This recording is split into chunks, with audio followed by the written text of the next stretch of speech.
Hi everyone, my name is Pam. Some of you may not know this, but a lot of you may not know this, but I've been a teacher for almost over 20 years, and I am a mom of three wonderful children, ages 12, 20, and 23. And I've seen firsthand how relationships, including difficult ones, affect kids and adults. That's why I'm so passionate about helping people, no matter if you're by yourself as an individual or with families, raise empathetic and emotionally healthy children. So my videos on narcissistic awareness is not only about how to spot a narcissist, all of those terms we've been hearing, love bombing, future faking, discard, all of those terminologies you may have heard throughout the internet, right? So I wanted to take a different stance, and I want to basically help break the cycle the best way that I can. No, I don't have a degree in it. No, I don't have a license in it, right? But I do have experience. I've been in relational situations where I've dealt with narcissists, right? Being at work, being in the home, and I see how it affects children. And of course, when children grow up, just like me and you, we're grown people, it affects us into our adulthood. Okay. And so I just did a lot of reflecting, a lot of analyzing, and these are my opinions. Okay. So if you've never been in any narcissistic situation, if you haven't encountered any narcissistic person, this video is not for you. So I don't want anyone to bash it because you don't understand it.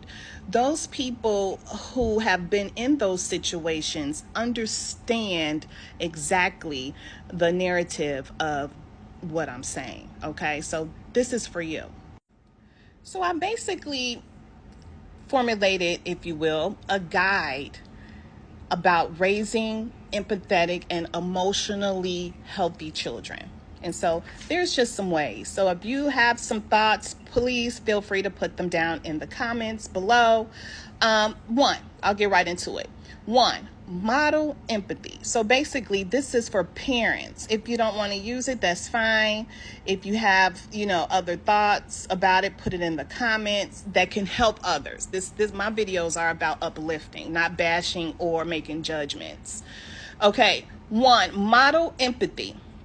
So parents, when you model empathy in your children, this is what to do.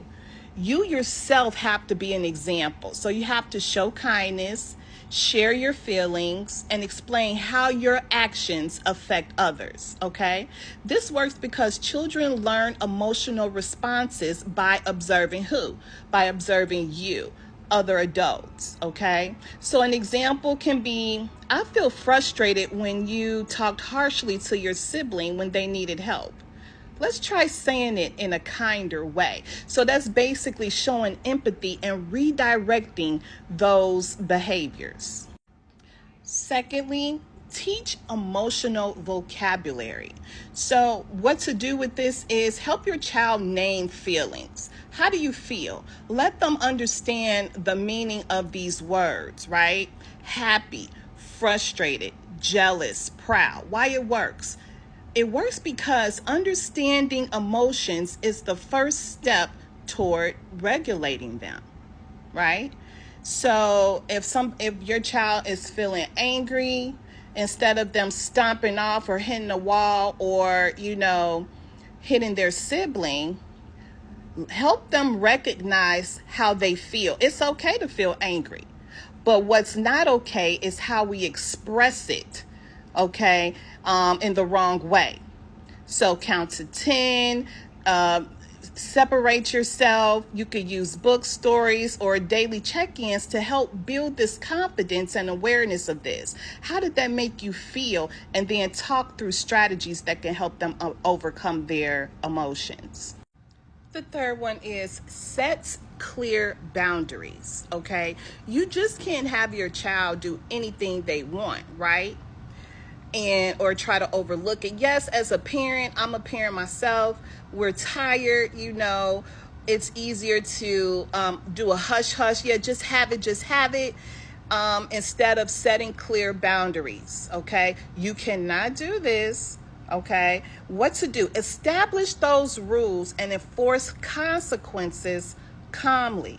This works because children learn that entitlement is not rewarded and respect comes with accountability. Okay, they have to learn how to be accountable for their actions. That's very important. For example, you can't grab toys from your friend. If you do, you need to apologize and then wait your turn. The fourth one is encourage responsibility. And I think I'm going to stop right here and do a part two. So be looking out for a part two. Encouraging responsibility in your child is very important. Okay, what to do? You give your child age appropriate chores. Do not just let, I will say when they turn, this is just me, 6, because they have enough cognitive intelligence enough to understand simple directions. Okay, so start giving them chores. Pick up your toys. Okay, if they can, help take out the garbage. Right. Make your bed. When you brush your teeth, make sure you put the cap back on the toothpaste bottle. Okay, you could start there. This builds a sense of responsibility and reduces self-centeredness. Okay, because sometimes kids will just think, I don't have to clean up. I don't have to do that. Why? You could do it for me. We don't want that. Okay, so when you're doing that, make sure you praise effort, not just outcomes. Okay, if they did a horrible job, but you see, well, quote unquote horrible job, and you see that they tried their best, because you should know your child's capacity level, right?